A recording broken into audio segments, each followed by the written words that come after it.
Algar Productions. This is the Post-Atomic Horror, the most comprehensive Star Trek podcast ever produced. Your hosts are Ron Algar Watt and Maggie Robotham.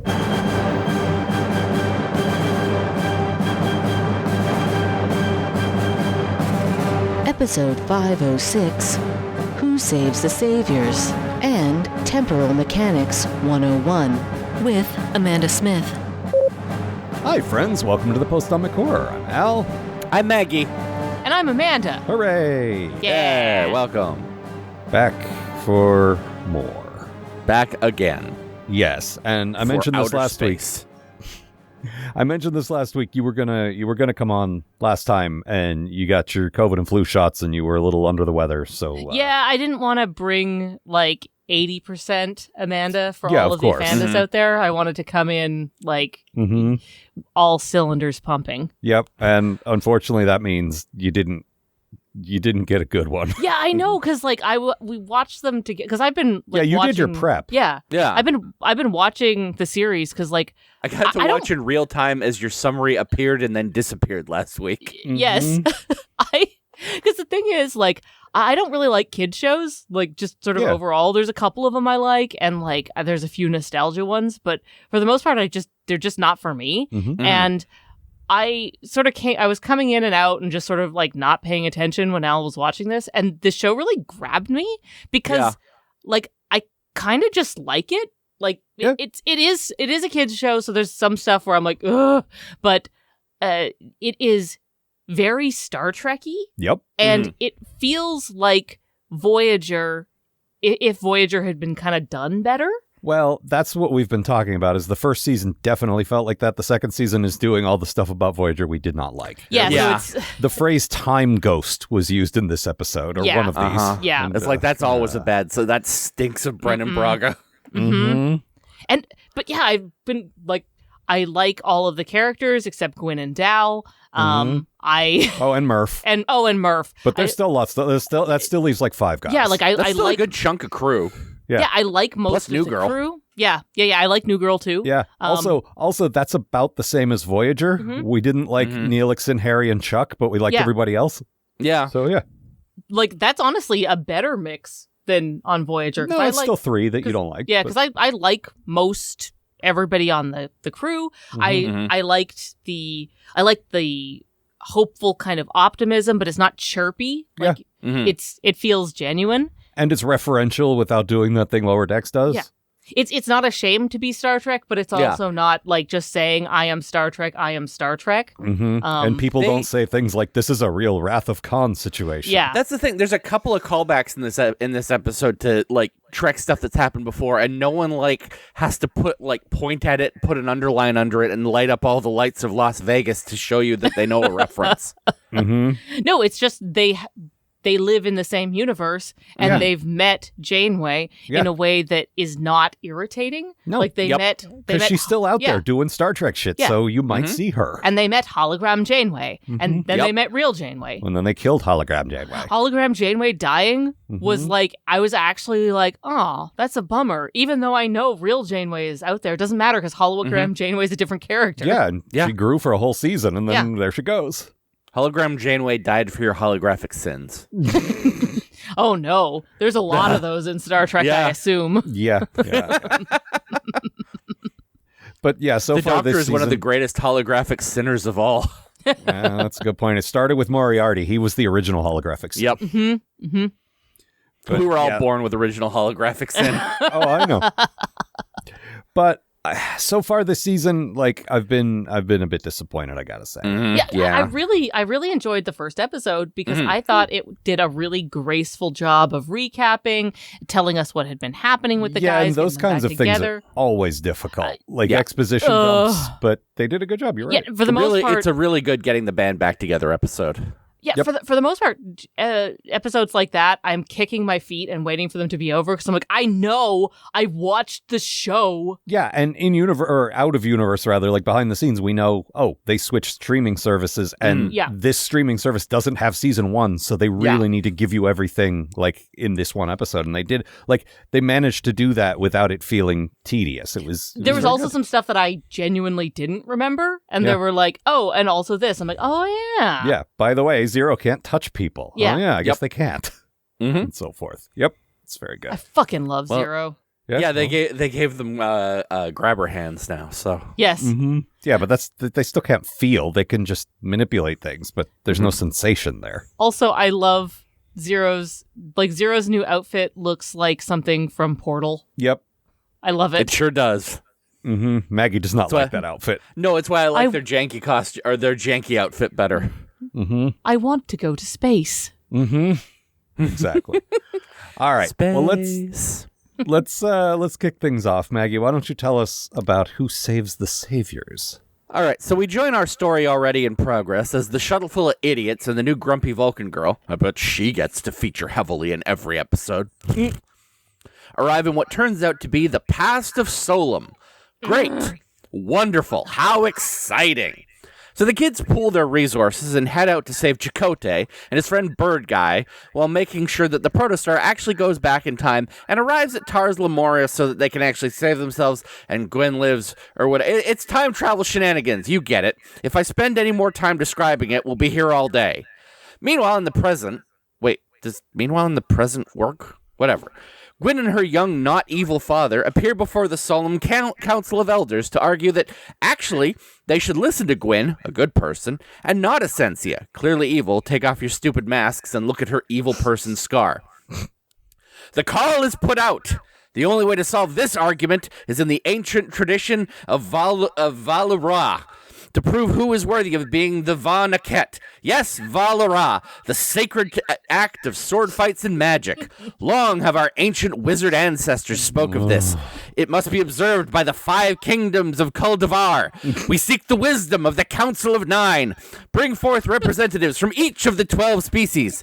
The men of Dwenth, the high elves of Tynavan, the dwarves of Deep Dwell, the low elves of Nai Tanov, the rat people of Rat People Swamp, the half-foots of the bustling villages of Good Lunch, the tire people of the Temple of the Good Year.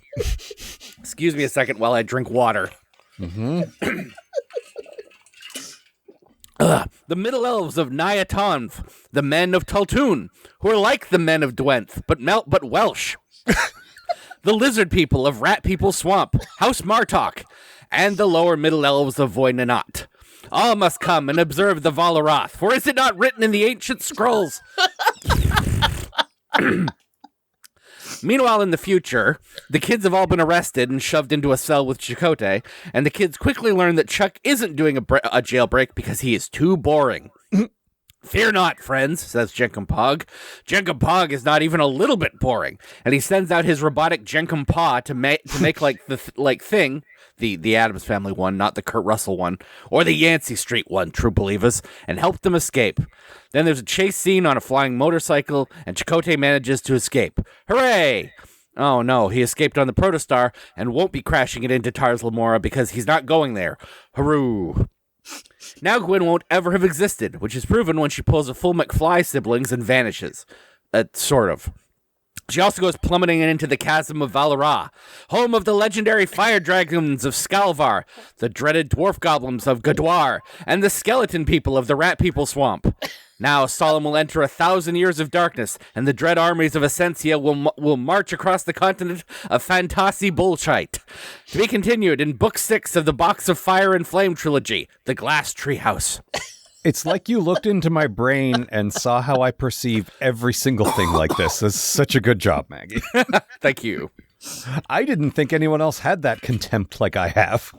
I don't mind. Like, I like elves and dwarves and things. Yeah, like but in a elves and dwarves thing. Yes. This is not that. I mean, I don't like Lord of the Rings, no matter how hard I try. That's because it's boring. But also, they keep trying to make Star Trek Game of Thrones, and it's not. It's Star Trek, man. They were trying to make everything Game of Thrones for a while, and I'm like, and the thing is, I kind of liked Game of Thrones. Yeah, for a while there. For a while. Like, I fell off the wagon. We jumped off before it really took a turn. Yeah, so we but did like good. the first couple of seasons of Game of Thrones is good. I like the first couple of books too. But it's so clear to me that the guys responsible for bringing the whole franchise back said, "What's hot now?" and said, "Okay, we need more Game of Thrones shit. We need more Walking Dead shit. We've seen a lot of that."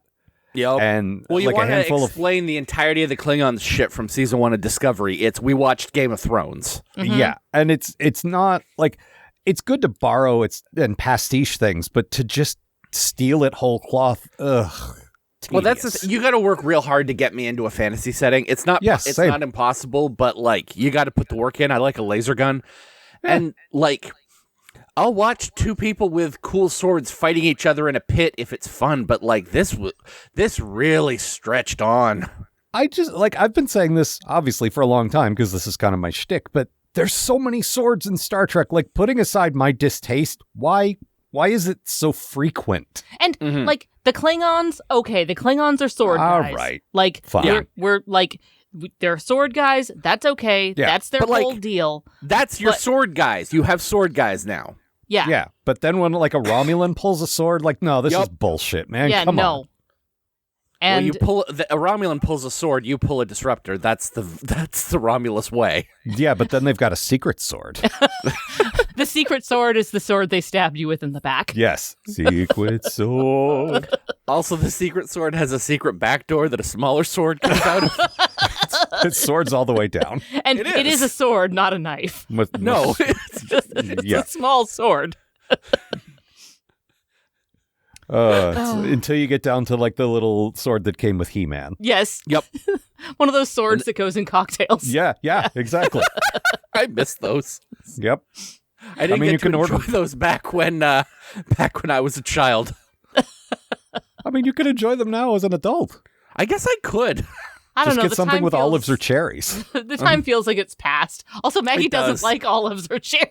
You don't have like to eat olives. them. I don't like cherries. I also don't like cocktails, so it's kind of a moot point. See, because my parents had a bar when I was a kid, I just had a box of those tiny swords. It was amazing. Your action figures must have had incredible sword fights. Yeah, but I hate sword fights. All your Transformers sorting up. It's the terrible paradox, having the thing that everyone wants, but you do not need. Yes, exactly. Also, the only Transformers with swords are the ones who are helicopters, and the blades are the swords, so I don't need to add a sword. Yeah. Okay. Let me do my good thing first, because Maggie mentioned briefly that there is a new Vulcan character, and I hear your contempt because, hey, come on, why didn't we get more T'Lyn? Yeah. But also, I like this one. Yeah, she seems cool. And she's voiced by Michael Aditz, who did Amethyst in Steven Universe. That's, I think, doing some of the heavy lifting of getting me to like her. Yeah. Yep. Because I really like that voice actor. But also, that shit Amethyst goes a long way. Amethyst could not be further from a Vulcan. No. The most brash, impulsive, speaking of children's stuff you like. Like, but yeah, great choice. Like, and nice to hear her range a bit. I know she does a lot of voice acting, but I don't know her from a lot of other stuff. Yeah. And there's a second detail about this character that I can't figure out if I like or not. I'm still trying to figure out. I don't. They named her Majel, MAJ''EL, obviously after Majel Barrett. And like, yeah, isn't it pronounced Magel? I'm not sure. I don't think I heard them say it out loud, or if I did, I didn't notice. But that's what Memory Alpha told me. And like, okay, I don't mind a tribute, but also M-Class Planet is already a tribute to Majel. Yeah. We don't need to keep doing it, But I will take it just because it's not another Ta'Eren situation. That's true. There's been a trend across all the modern Trek shows of just taking a girl's name from now and adding an apostrophe at the beginning of it, like to Amanda. Like that's like not... if it's a choice between Majel and like to Tiffany or whatever, like I'll take what I can get. Yeah, exactly. So I don't know if there was a Aggie, you'd be happy about that. Oh, that's different. Mm-hmm. That's just you going, that's me. Yep. Mm-hmm. They gave me a hot Vulcan. Awesome. They put the Spock headband on her, but like that's one of those references where they didn't say, remember this? Remember in the voyage home? She just put it on. I will say she put it on, and I am not clear on why she did it. Because they were not supposed to be Federation guys? So everyone else looked like aliens. I don't know. Dal is an amalgam of so many species that he doesn't read as a particular thing, and yeah, but he doesn't look like one of the elves, and there's no aliens on this planet. No, they yet. were saying that they were like mercenaries or whatever, shady missionaries. Yeah, definitely nothing shadier than these four idiots. I mean, that's true, but I mean, Jenkum Pog is just a Tellarite, so you got like you lose it there. But otherwise, like I don't know, Zero doesn't look like anything you've seen, and you know, Chakotay's just like, okay, well, clearly that's a Tellarite, and that's a Vulcan with a headband on, and. Well, that's the thing that they were counting on is Chakotay's stupid. And his bird boring. friend. I assume the bird friend was your new favorite character find of 2025. Yes, Maggie? Yeah. I do like, one, he's grumpy. Two, Jenkum Pog kept making bird puns. Yes. At first, I was like, oh, that's annoying. But the fact that he kept doing it and like couldn't help himself. Constantly. It felt like Jenkum Pog was doing it like reflexively, like he didn't want to. It just kept coming out like intrusive thoughts. But that also feels real. Go ahead. I got real, like, he started doing it to annoy him, and then, like, by the midpoint of the episode, he's like, his brain is like, I literally can't stop doing this, and I'm starting to get a little worried about it. No, I don't think he's worried, because it feels to me like a Tellarite thing. It feels like a normal Tellarite thing, because they are an argumentative people, they tell us, is to, like, insult your friends, like rib them gently, like all the time. And he's in a situation where this is a superior and he shouldn't do that. Yep. But he can't help himself. That's how I interpret it. That actually kind of dovetails into my good thing. Okay. Which is, I love Jake. That's a feather in your cap. I did a good joke. My good thing is I love Jenkum Pog being polite. Yes. Yep. Because Jenkum Pog being polite for the most part is him slicking back his hair and saying that he politely asks things and also waving, because waving is also polite. Yes. I feel like he read a Starfleet etiquette book and said, Jenkum Pog can do this. And then proceeded to do that. I just picture like some Starfleet instructor like, well, I don't think you've quite understood the object. No, Jenkum Pog is excellent at understanding. Jenkum Pog is polite now. Yeah. There is a bit, and this is going to date me, from... I dated you. Yeah. Okay. No one should. It's not a good idea. Fair enough. There's a bit from South Park, of all things, back like 10,000 years ago, where Cartman, an unlikable piece of garbage, it says that he's nice now, and what that means is putting on a nice sweater. Yep. And well, that stayed alive in our household because you had a dog who did basically the same thing. Yes. Yep. And we talked about this last week, the quick visual cue of him smoothing his hair down. And Lower Decks would do a whole scene about like showing him doing his hair and talking about what it means instead of just showing it to us. Yeah. I will say I do think they should put Jenkum Pog in a nice sweater now. Yeah, absolutely. Yeah. But again, and then take his picture in front of like a laser background. Yes. Jenkum Pog has never been to Sears, but Jenkum Pog will indulge this. And this is another thing, like the Jenkum Pog character, I should hate because he's the comedy character in a children's show, which is like the comic relief in that it's a relief when they leave the screen. I mean, they did bad. They've done some fart jokes and some gross food jokes with him that I think are a little over the top, but for the most part. But I like Well, the it also character. felt like they burned those out early, you know? Yeah. They're like, oh, that's not what this guy is. He's not gross. He's just weird. And the line from last season where Dal's like, and you're welcome, everybody. No one thanked you. It's so good. That's if I ever try to do a Jason Mantzoukas impression, that's a good one to sort of hone in. Can I get on the roof? And also, we started watching this show right after his appearance on Taskmaster. We started covering the show on here, so we've been making constant references to that. Yeah. So. A lot of J.V. Martzoukas references. Yeah. He features heavily in the new Nick and Willikins, too. That's true. On our Patreon, patreon.com/Algar. Plug. Money. Yeah, but Maggie, your good thing also connects to Jenkin Pog. Oh, yeah. His hand running around doing a whole action sequence gave me some real clap my hands in delight. You know? Yep. Also, Jenkin Pog can break us out of here. The line I think Chakotay says, "There's no way for us to break out of here," and then Jenkin Pog says, "Jenkin Pog politely disagrees," and then has his hand go and do an adventure. Yep. I also really like the idea of Jenkin Pog just going like, "Have you tried doing anything?" Yes. Mm-hmm. We tried nothing, man. And we're all out of options.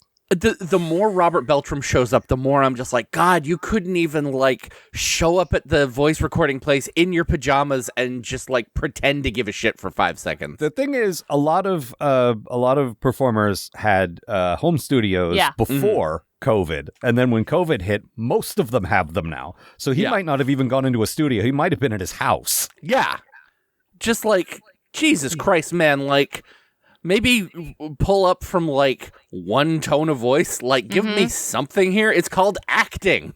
I mean, at this point, I would not be surprised if the voice director, like, didn't tell him. Like, well, that's what this character sounds like. Yeah, I watched Voyager. So. Like, he might be directing him to act like that. But, I've seen him in other things. He's not even that bad. It's just this character. This character sucks. And also, like... Mulgrew brings it so hard. Mulgrew played two characters last season, and they were they were literally just variations of the same person, and she still brought a lot of nuance to it. It was very good. And don't forget evil hologram Janeway. Oh, that's true. I'm evil now. Mm-hmm. You can tell because my outfit is black. You can tell because I put on an evil sweater. Mm-hmm. You can tell because she's got an evil person scar. Yep. Also, like, I don't give a shit about Elf Planet, but I love Jamila Jamil as an evil guy. Yes. She's doing such a good job. Yeah, absolutely. I wish Essentia wasn't just nyah, but if we have to have one of those, she's a good choice. Yep. I kind of love that she's just nyah. I liked her when she was mwahaha, but in space. Yeah. Well, yeah, like, I hate all this fantasy planet bullshit. Go back to space. Yeah, and shockingly, that's my bad thing again. Like a knife and sword fight in a magic pit. Mm-hmm.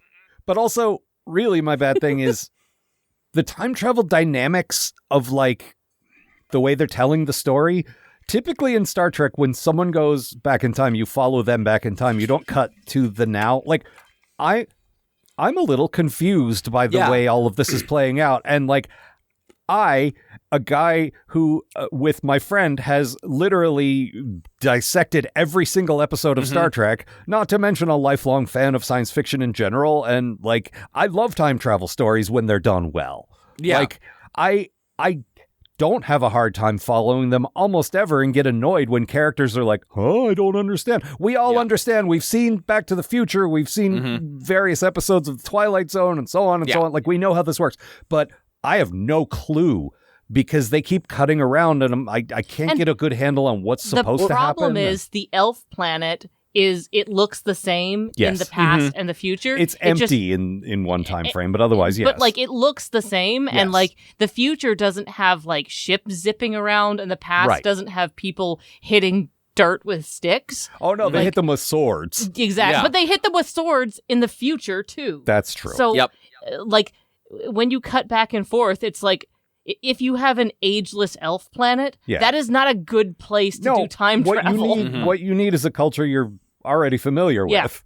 So you don't have to read a paragraph like Maggie did in her summary to understand what's happening. Like, just But even if it was just visually distinct, like if it was mud huts and then spaceports, I guess. Like, then at least you'd be like, oh yeah, I know where we are because there's a shuttle zipping by. Versus, okay, well, we're at a blacksmith. Yeah.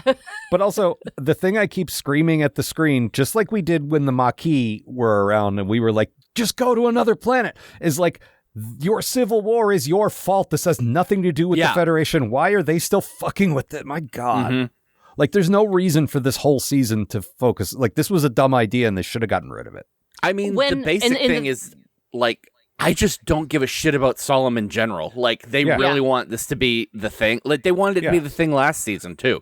That's what I mean. But they could have just cut their losses and done a new thing in season 2, is what I'm saying. And it's like, no, we got a whole new take on the whole Solemn thing. Trust me, this year it's going to be interesting. We're going to go in depth with it this time. You guys didn't like this? Oh, here you go. There's more of it. Yep. I mean, that's Voyager if I ever. Yes. Every time we would celebrate, like, because we've said this before, they did like 170 some episodes, and we liked about 20. Yep. But of the 20 we liked, I don't know. I don't remember. This definitely happened a few times where, like, oh, you guys did something out of the box. Very good. And then they'd revisit it or they'd redo it and just kind of like, oh, come on. No, you had a good thing. What are you doing? Mm-hmm. And that's what they're doing here. And I was so excited at the end of last season because I'm like, oh, good, Gwyn's leaving. Because Gwyn has nothing. The only thing about Gwyn is Elf Planet. So I'm not interested. And daddy issues. Which comes with Elf Planet. That's true. And so we're also getting the new Grumpy Vulcan girl, Majel. And so I'm like, okay, cool. So we're back up to two guys, 2 gals, and a non-binary pal, which is like a good... Oh, and Murph. And the dog. Murph doesn't count. He's a mascot. Yeah. Not anymore. I know. I hate Fat Baby Murph. But we all do. When Murph was a dog, I was like, okay, I don't like this, but but it's fine. a kid's show, and you gotta have one. I understand. It's fine, but you know. Well, we'll get to that next episode too. There's some stuff to talk about there. But yeah, like that's a good makeup for a group. It's and then it's their in fact boss... my like when I'm DMing an RP game. That's always the makeup I get. Yep. But then the boss is also a lady too. So like you still have some like it's nice. So I'm like 1 in 1 out. Hopefully I like this one better. I wish she would stop saying illogical every 15 seconds. That's how everybody writes Vulcans, and it gets really irritating. You got to hammer that shit home. The thing about Vulcans is, the main things about Vulcans is they have a vicious sense of humor, and they're mean liars. Those are the things about Vulcans. I mean, all the ones we've gotten to know intimately are like that, like Spock and... Spock's dad. And... sexy lady from Enterprise who I'm drawing a blank on. T'Pol, thank you. And then T'Lyn also was like that. Yep. So, yeah, absolutely. Spock's girlfriend in Strange New Worlds. In Stranger Things. Yep. Tuvok. Tuvok. Oh, Tuvok was such a little bitch. Yeah. Well, I don't really put him in that category usually, but you're not wrong. He only did it with Neelix is the thing. Yeah, that's true. Because he respected the captain so much, we didn't see it a lot in formal situations. And he loathed Neelix. Yes. Well, that's why the idea of Tuvix was so good. Yep. Like, who's the absolute worst person for this to happen with? Each Vulcan is more of a little bitch than the last. That's true. Yeah. And that's what I like about Vulcans. No, you're not wrong. And Michael is an honorary Vulcan. Yes. Oh, Michael is such a little bitch. Michael has a Vulcan sense of humor. Yes. Give him the old Vulcan hello. Yeah. The Vulcan hello is coming in and being like, I was unaware that this type of shoe was still fashionable. I will take note of it. Oh. In regards to these curtains. Excuse me, I have to go kill myself. Yes. Amanda, we've talked about this a bit, but what's your bad thing? Time. Wait a minute. Did Mark Twain just get in here?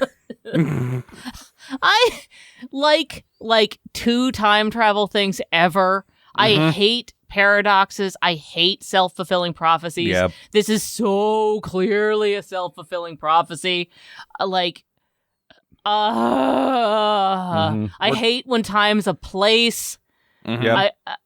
When they can just call someone from the future, like that doesn't... What? Hello, future calling.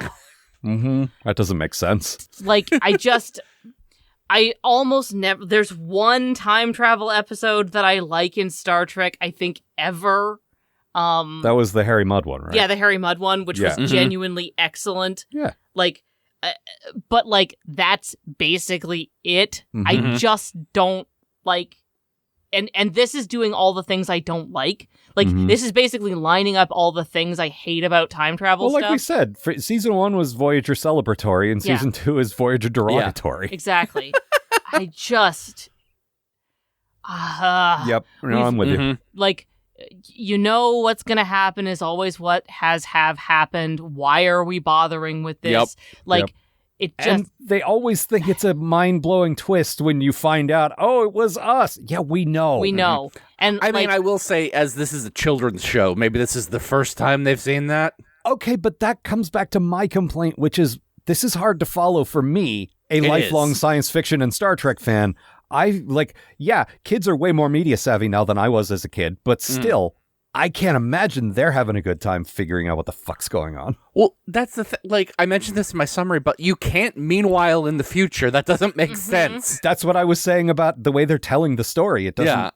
Yeah, it doesn't work. Anyway, Amanda, I cut you off. I apologize. Yeah, no, it sucks. Yeah. I think my problem is that it sucks and I hate it. Yeah. Also, Gwyn is time sick. Mm-hmm. Yeah, at one point, like, she's reaching for, there was one cool part of the knife and sword fight, which is Asensius throwing a bunch of knives at her, which she then uses as ladder rungs to climb out of the pit. And I actually thought that was pretty good. That's actually very Star Trek-y. It is. What it reminded me of was the movie Mystery Men, where Hank Azaria's character throws spoons. And I think it was Ben Stiller's character does something very similar, and that guy, like, I couldn't stop laughing. Like, I lost my shit over that. That also feels like something that Kirk might do. Yeah, exactly. Sure. Like using what you have on hand to get out of there. Well, but also being listen, irritating. If Shatner can crawl out of a pit, you know. But then when she's reaching for the last rung, she turns transparent, like Maggie said, like one of the McFly siblings. Yes. And then falls, but then she's solid when she hits. Yeah. And like, pick a lane. Pick a time lane. Like, when she starts fading, I'm like, okay, I know what's going. Like you said, I've seen Back to the Future. I know how this works. Yes. But then it's like, no, I'm also solid, and now I'm at the bottom of a pit, and like, what? No, and in the next episode, when they're back on Voyager, the doctor just says, "Here, I gave you a pill to make you stop doing that." Yeah, like an anti-time shot. Yeah, that's the thing. It's like, here, we gave you medication because to combat the fact that you haven't been born. What? We gave you some Chronotylenol. Yeah. Terrible. Please, it's children's Chronotylenol. Oh, of course. In this case, it's younglings. Yes. Of course it is. Yeah. I mean, you say that, but like literally the episode starts with Janeway going, "We've got chronoton shielding, so it's fine. Don't worry about it." I didn't even completely hate that they built a time ship that has like paradox shielding. It doesn't make sense, but it does at least say, okay, you know what? We're tired of having to explain how this works. Yeah. It's just got a shield. Don't worry about it. I'm usually a fan of that kind of thing. But there's so much, like, I do not see any good reason for us to have gone back in time. No. Everything we are doing, we could do in the present. I genuinely feel like they're trying to do a Voyager tribute, and they're saying, what are the kind of things Voyager did? And this is a big part of it. I wish they had gone to a mall instead. Yeah. They did that. They did that in at least one episode. The thing is, the reason like why most Trek why they do most Trek time travel stuff is so they can go back to like a time that the people watching are aware of, you know. Yeah. Mark Twain times or and sometimes last year to affordably shoot on the back lot. Yes. Like, particularly with the original series. Okay, we got the Western set here, and we got the Roman set here. We could do whole episodes around this stuff. Most of the time, those ones weren't time travel episodes. They that's true. They were planets. You're right. Yeah. But like City on the Edge of Forever was one of those. And, which I kind of prefer them just going to like Western planet or Roman planet. I think there's something nice about Roman planet that I can't really explain. If you're doing a fuck it, we're Doctor Who and it doesn't have to make sense, I'm fine with it. But if it's like Disco where it needs to be serious, then like I don't love it. But and these guys could go to Roman planet. Yes. Like, it would be fine. Of the three ways you can arrive there, between time travel and parallel development and the holodeck, I think parallel development is the best one. Yeah. I love parallel development. The fact that they invented a phrase that's like, and also this planet is exactly like Earth. Sure. Yeah. It's Sometimes an infinite like universe. That. Don't worry about it. And the thing is, parallel development's a thing that happens in real, real life. We see two different ancient cultures inventing something, and they clearly never met. Yeah. But still, to develop a culture with columns, like the same architecture, the same names, the same costumes, Also, sometimes it's just a Q doing it. Yeah, or a Q like... That's fine. A Q like guy. You can't overdo that one. No, you really can't. All right. One more thing I wanted to call out. This was something you also liked, Amanda. They needed a distraction to get away from the guys. And Dal just goes, look at me, I'm a distraction. I like that because that's how I would distract someone. Yep. There's that line from Red Dwarf where Crichton's like, pardon me if I could just distract you for a second. Yep. Yes. Very good. Speaking of detaching body parts and making them do what you want. Sparehead 3 has droid rot. All right. Amanda, why don't you tell us about the next one, Temporal Mechanics 101. I was supposed to be on last week to talk about the first episode of the new series that I actually liked. But now I'm punished for my lack of punctuality by being thrown into a time hole. A time hole that's full of BDSM blind mask wearing elves. World of Warcraft wept.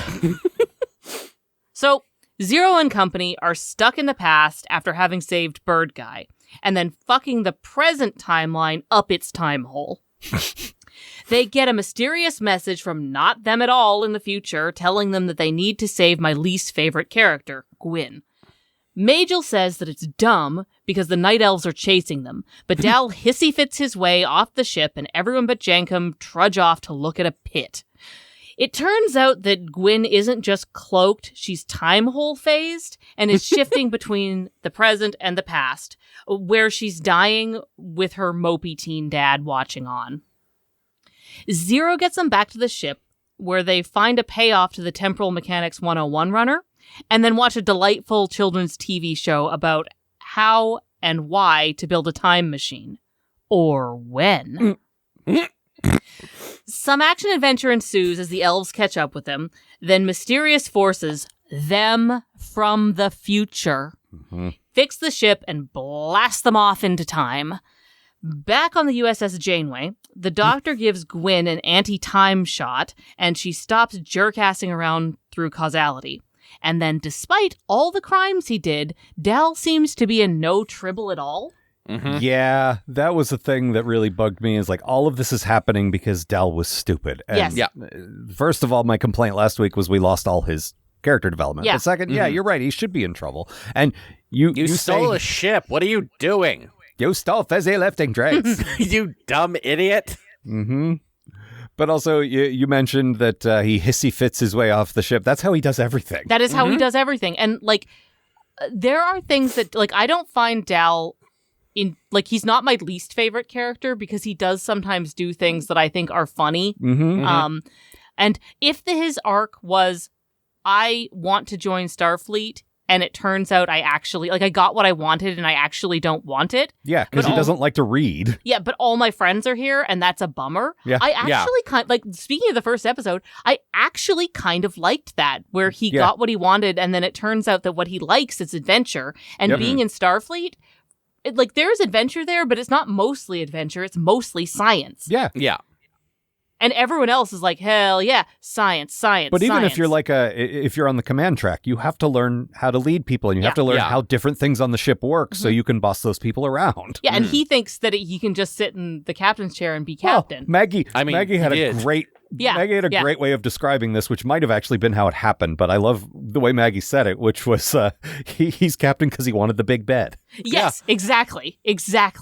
And, he made some quick command decisions in the first season, and of all of the being in command actually, like, being the guy sucks, right? Well, there's a lot about it that does suck. They did a good job last year of starting him out being this horrible kid, and then by the end, it's like, no, actually, he's a pretty good leader for these kids. Yeah, and he's the most decisive one, which sometimes in a stressful situation, you just need to pick. And if you pick wrong. There's one of my favorite lines from Trek 09, which is Starfleet needs more guys who leap without looking. Yeah. Mm-hmm. Like, yep, exactly. And so I was starting to come around on Dal, and I actually in the season opener, I felt a little bad for him because, you work really hard to get a thing you want, and then it turns out, oh, damn, I actually don't want this. I liked the idea of this, but the actual reality of it, no. And figuring that out is something that a lot of us have to do. And it's something that's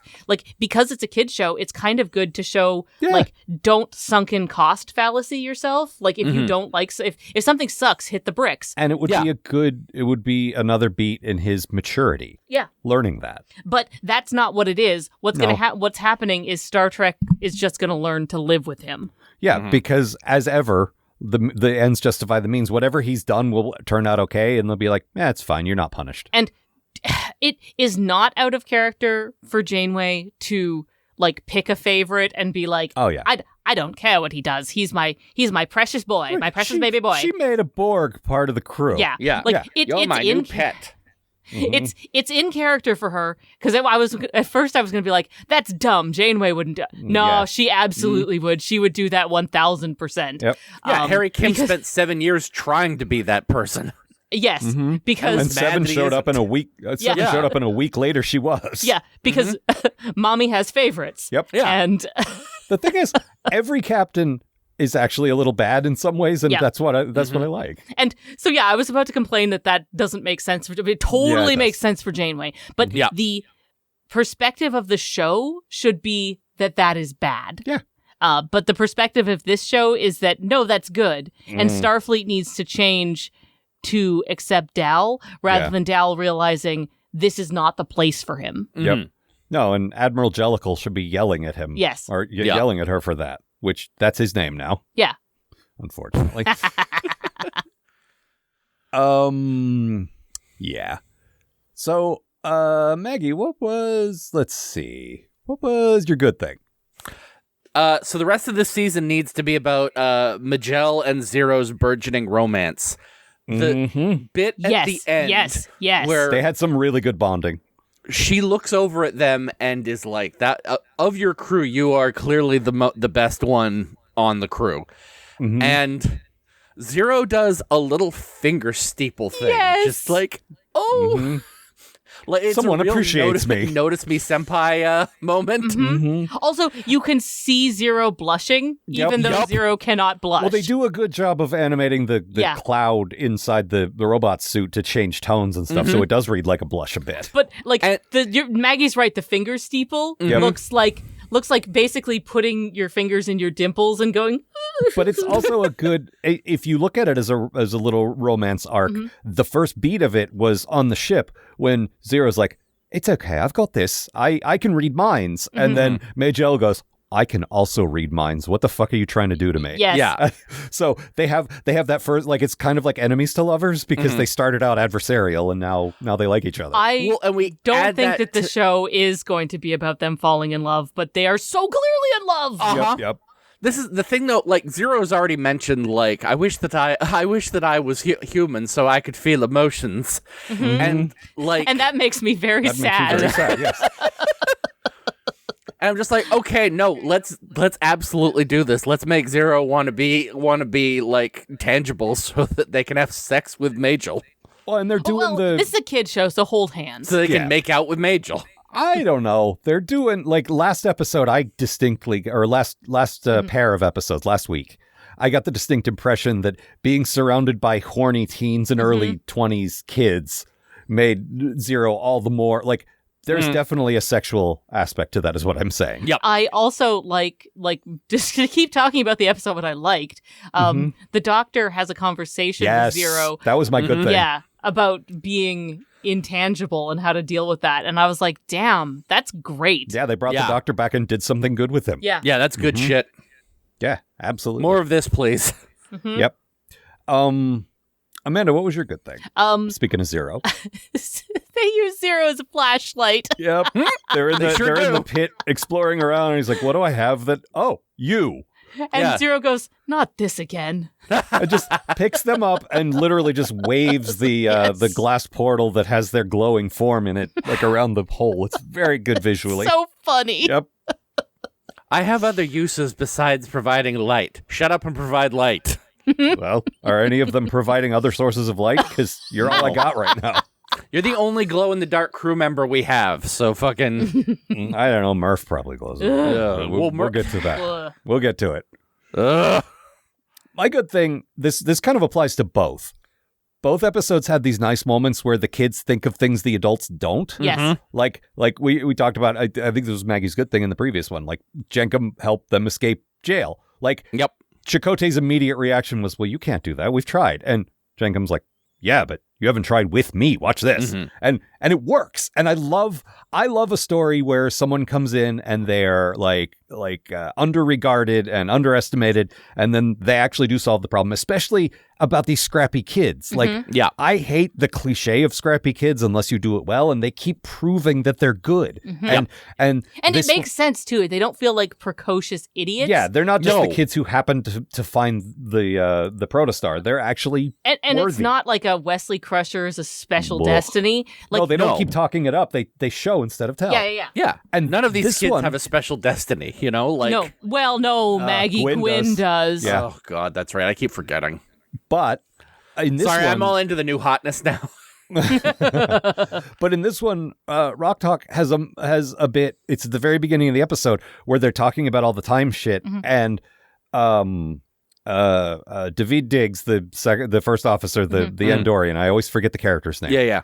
Because it's David Diggs. Yeah, like the Andorian with the amazing voice who doesn't really do very much. Yeah, I kind of I like his blotchy, tired eyes. Yeah, well, he's Janeway keeps saying, just indulge the kids. And he's like, he's Kiff. He's really just Kiff. Yeah. But he doesn't understand the time stuff, and whatever science officer on the bridge doesn't understand, and Rock does. Yeah. And it's another good moment of, oh, right. Rock spent a whole, alternate timeline lifetime that stuck with her, learning time, and now she knows time. Also, and, I love that she was like, I'm not going on your stupid mission. Mm-hmm. Like, I assumed she would end up with them somehow, but she said, no, I'm not doing that because I'm Starfleet officer now. Yeah. Don't do that.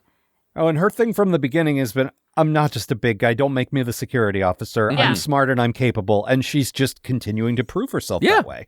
It's great. Also, I love that character because she's the Tilo. She's definitely every this is an archetypical character. Yeah, you said Tilo. Joseph Campbell wrote about the Tilo with 1,000 faces. Yeah. And every show we watch, every show we watch, you're like, oh yeah, that's the Tilo. Mm-hmm. Yep. Let's see. Sorry. The other thing before we move off, the fact that she's willing to also speak up on the bridge without oh shit, I'm a cadet, I should keep my mouth shut. Also very good. No, and that should be encouraged on any Starfleet ship. Yeah. If you have the answer that no one else has, don't be scared. I also like that her narking on her friends doesn't feel like a betrayal. Yes. What feels like a betrayal is them not listening to her. Yep. Like, she was right to go be like, these children have locked themselves in a refrigerator. Please, someone get them out. Yep. We told them not to. I know. Don't focus on that right now. Just help them. And I probably should be paying more attention. I was probably looking at my notes, but I thought all the kids went back in time. And when this episode opened and Rock was still on the bridge, I'm like, oh, good. That's much better. Yeah. No, she absolutely was like, I'm not going with you. But they also have a smart science person. You guys are going to get in trouble, and guess what? They did. They did. Well, they should have gotten in trouble. Yeah, yeah, exactly. You broke the timeline. She deserves a medal for not falling for peer pressure. Yep, absolutely. My bad thing is just what I already said. The way time works in this episode is extremely Voyager, and we don't need to get into all that again. But Amanda, yours kind of ties into that. This, I hate self-fulfilling prophecies. I hate it so much. I hate it so much. I hate paradoxes where you always had to go back in time. I don't like the fantasy version either, where we read a prophecy and it's still the same thing. No, I hate it. I hate it. It is not an interesting story. The thing is, the interesting stories about that were told in like ancient times. Like when Oedipus has that, it's like, damn, cool prophecy story, man. But like, we have said everything we need to say about that at this point. Think about 25 years ago when Buffy did that story and undermined it. She's like, how do I trick myself? Oh, I'm supposed to die? Okay, then just bring me back to life and we'll keep going. Like, what I'm saying is, like, the genres were aware of this 30 years ago and we're sidestepping it, and now we're just back in doing it straight again. Like, there's like stuff like that also from like when the early 1900s, where, you know, the curse is no man can do this. I am no man. Exactly. Like that kind of stuff. Like we did that in Sword and Sorcery. Yes. In the early to mid 1900s. Yeah, 100 years ago. Unless you have something new to do, stop it. And this is so clearly them from the future. Oh, yeah. Talking to stupid fat baby Murph. And, like, doing all of this stuff. The warning pulse calls her Janeway. No one else calls her Janeway. It's just, like, I am exhausted by it. Yeah. Well, hopefully it's not the whole 20-episode season. Hopefully it's only 10 of those episodes. Yeah, but seriously. We will see.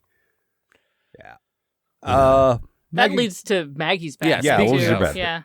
Yeah. We didn't really touch on what actually happened, so you might need to recap that a bit. Well, so they end the episode...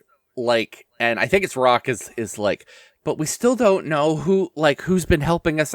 So, like, the episode ends with that, like, someone helps them make their ship fly, and there's another thing. It just like they just get bailed out from the future, and it ends with them like, who could it be? Who is our mysterious benefactor? And then it cuts to Murph talking to, I guess it could be anyone. It's honestly, looking back, I'm like, well, it kind of looks like future guy from Enterprise, and I hope it's not that. Daniels. Yeah. But it's basically Murph having a conversation with, I assume, future Murph. And I'm just like, I'm so sick of it being Murph. It's always Murph. Like, Murph is actual Christian God here to solve problems for them. I am sick of how how overqualified he is for it's like, oh no, we're in trouble. Don't worry, Murph will show up and kick everything with his kick powers. Yeah, I said this a few weeks ago. It's a Deus Ex Machina. Yeah, I'm sick of it. It fucking sucks. And also, I already don't like the character for being a nasty little slime baby. And nobody understands him, like linguistically. How can you serve next to? I said this last week, but how can you be part of a team if you can't communicate? That doesn't make sense. There's something that annoys me so much about, like, also on the crew is this cartoon character. Oh, yeah, it's Slimer. Yeah, it's Slimer. Yeah. It's terrible. This is this is when they turned it into Slimer and the Real Ghostbusters, and they made him the main character, and I was so fucking mad all the time. Maggie, ninja nets.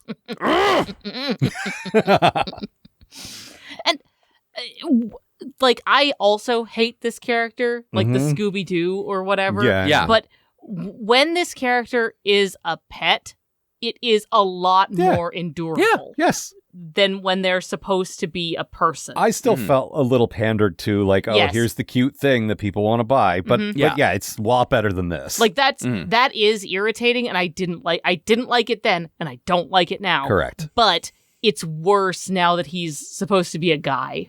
Also, like, he's just weird to look at, and he gives off real I'm naked all the time energy. Like, there are these things that I became aware of that everyone else knows what they are, called Sunny Angels. And these are like collecting for collecting's sake, which also pisses me off. But they're like these a Precious Moments thing? It is exactly like a Precious Moments. They are little plastic naked babies wearing different hats. And people are like, it's Beanie Babies. It's physical NFTs. That's all that it is. It's just collecting for collecting's physical sake. NFTs.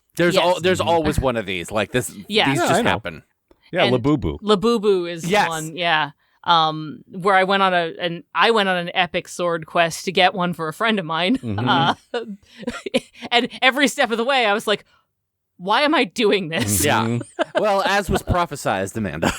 Mm-hmm. Oh man, I don't want it. So Murph looks like that, like a fat baby collectible. But he also doesn't match the style of everyone else. Like, I don't like any of the original character designs in the show. But the character designs on all of the characters coming back. Yeah, are people great. We've seen before. Yeah. Like Janeway looks fantastic, and the Chakotay Doctor looks great. Chakotay looks good. I don't give a shit about Chakotay, but he looks great. Yeah, the way I've noticed it a lot more recently. Like when Rock is on the bridge next to Janeway, all I can notice is like her weird little cartoon person feet. Mm-hmm. Yep. Yeah, it's they don't look like our guys don't look like people. No, it's like the cast of Roger Rabbit joined the crew. Yeah, it doesn't really work. Yeah. Amanda, in your summary, you mentioned the little instructional video they watched, which was voiced. This character briefly appeared last season, I think, when they showed up at Starfleet Academy at the end. But this was a whole segment for her. Her name is Erin McDonald, and she calls herself Dr. Erin, and she is the real life science consultant for Star Trek, which is that's a cool thing to work into your we need someone to explain science to the kids. How about the person in real life who explains science to us dumb writers? Mm-hmm. Also, well, she also does like a YouTube series for kids. I figured, yeah, because she had a really good sort of her personality and her voice made me think, oh, this isn't just a scientist. She clearly does some public-facing thing, so that makes sense. Yeah, and I checked. She's also been in the video Trek Online. Cool. Yeah, no, I and I don't always like the cutesy in-world video thing, but I did actually really like this one, and I think a lot of it was the charm of her selling it. No, she's great, and I love her. Mm-hmm. It's fantastic.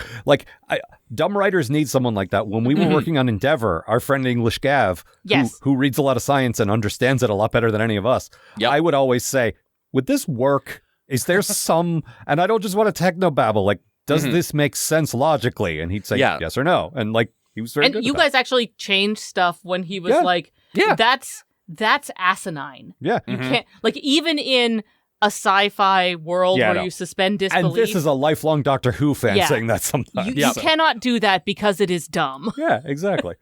And he also brought some cool ideas where he was like, did you guys know that there was this thing in this Stop thing in paying. science? Yeah.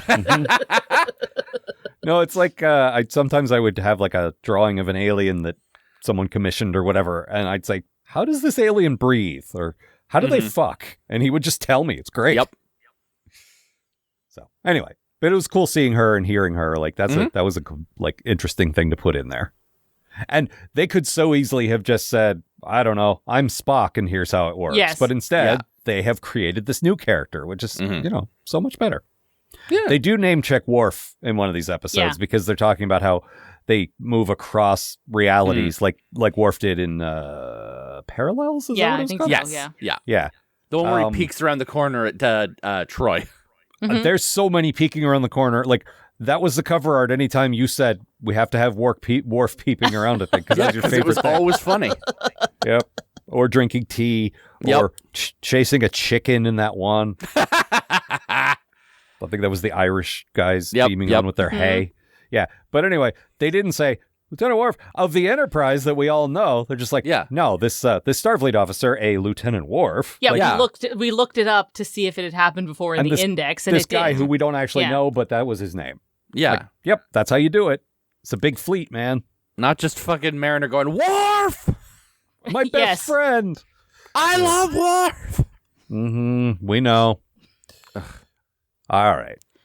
What else? I have a few points to make. Please do. One, speaking of how much I hate time. Yes. And how it's not a place. Yes. In this very episode, one, they say something like the shortest distance between two places is time.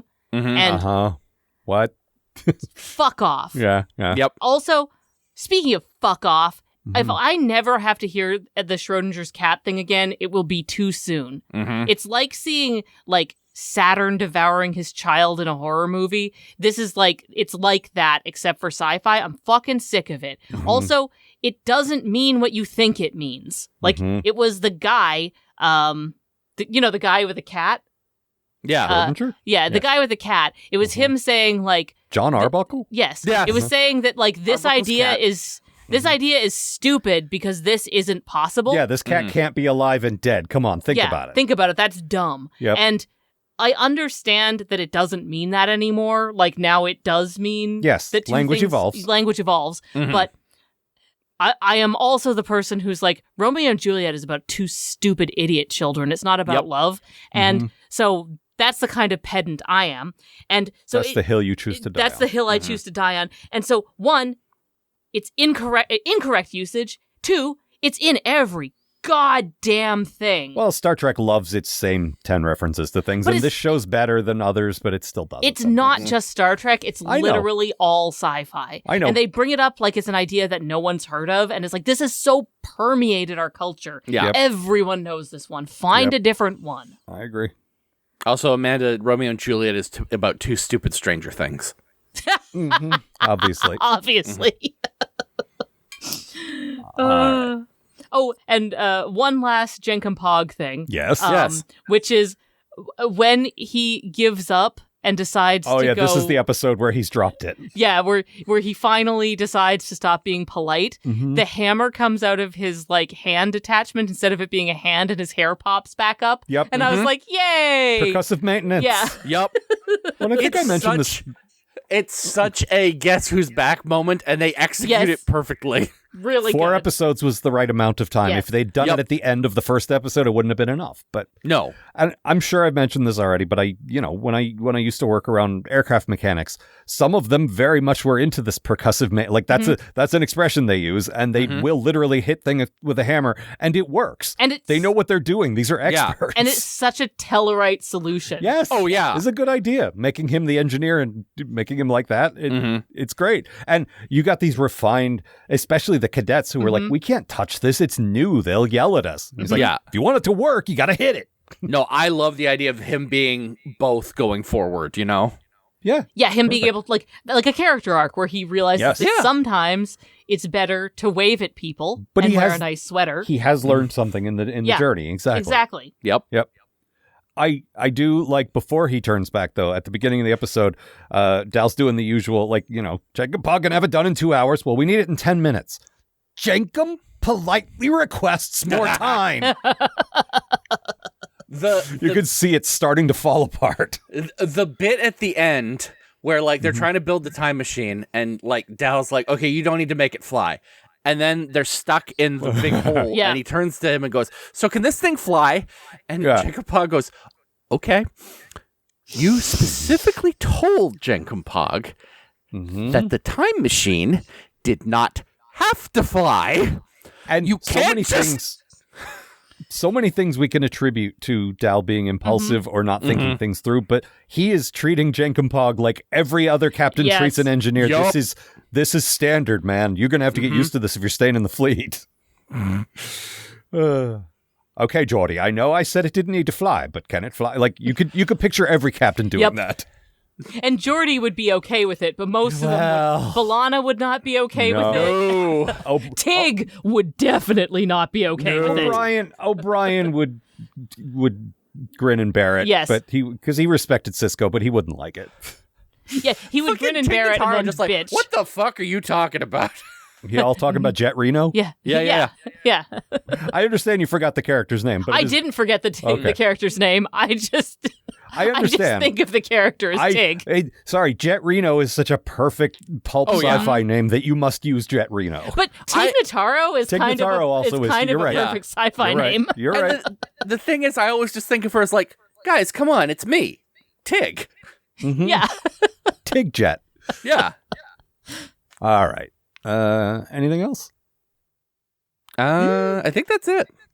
Oh, they did a joke I'd never heard before. Yes. Which is surprising. Yeah. Because it's an obvious joke. They go down and they say something along the lines of we're with the search party, and then someone else says, why are you celebrating? Yeah, Dal does some weird wordplay things like that from time to time that get me too. And that's such a that is such a joke in a way that is like, this is a perfectly crafted crystal that I am giving to you in the caves of Nal Sharath. Home of the skeleton people of... I think they get away with that because Dal is a bit of an outsider and hasn't heard common expressions. Yeah. And so there's the thing in the pilot where they're like, you're in cahoots with them. I am not in cat boots. Yes. Which is actually, again, that's often cute. Not funny, but that's funny. And like I say, it was such a joke. Like, vaudeville classic. Yes. Yep. And I had that's this point in my life, I've heard most of those. Well, you live with someone who fancies themselves a humor writer, so yes of course. But you don't do a ton of like, yes, she does fancy herself a humor writer. She peed in your bed. Yeah, Tilo is so funny. Yep. But her jokes. Yes. Are inexplicable, like, they are inexplicable performance We don't need art. to get into the internal politics of our household right now. Let's. Maggie brought it up. Yeah, that's fair. Sorry, I occasionally forget I'm doing a podcast and not just talking to my friends. I understand. Also, when Tila listens to the show, she'll like it when we talk about nobody her. listens to the show. What are you talking about? All right. Anything else? No, that is everything for me. Yeah, that's it. Maggie? No, I'm good. All right. Well, next week we have episodes that are called Observer's Paradox and Imposter Syndrome, and I don't know anything about those. I think you'll find it's Brain Guy's Paradox. Oh, yes, of course. So look forward to that. As ever, if you want to write to us, postatomichorror@gmail.com. We're 6 weeks away from the end of the series already. So we're doing another supplemental sometime. Oh, like end of November is what it is. For those of you listening on the Patreon, and for those of you not, well, sorry, you missed your chance. Yeah. But you can hear. Buddy. You could jump in now and hear Strange New Worlds. Patreon.com/Algar. We're weeks and weeks ahead over there. So. Also, come on, money. I can't say that, but you can. Yeah, like, come on. These fools are out here giving you entertainment, and they'd like to buy an ice cream cone. Yeah, could be all right. Let them have an ice cream cone. Yeah. We work so hard. Maybe with some ice cream on it, even. Yeah. Have you seen what's going on out there? Give us some money. The amount of little treats that are needed. Exactly. And we do have more than Pa, as I've mentioned. We got a new Nick and Willikins serial happening. Yep. Contentment Corner is being made regularly, and I'm dropping episodes early there, so you get stuff. So check that out. I'm playing Ravina again, which is a character everyone loves. Also, we're about to roll into a recording for that, and you also get to be a Tordovian. Yeah. So look forward to that. Nice. And we love to hear it. I think that's all for this time. Yeah. See ya, folks. The Post-Atomic Horror Podcast is a co-production of Maggie Robotham and Ron Algar Watt. Copyright 2025. Please don't sue us. We're just doing this for fun.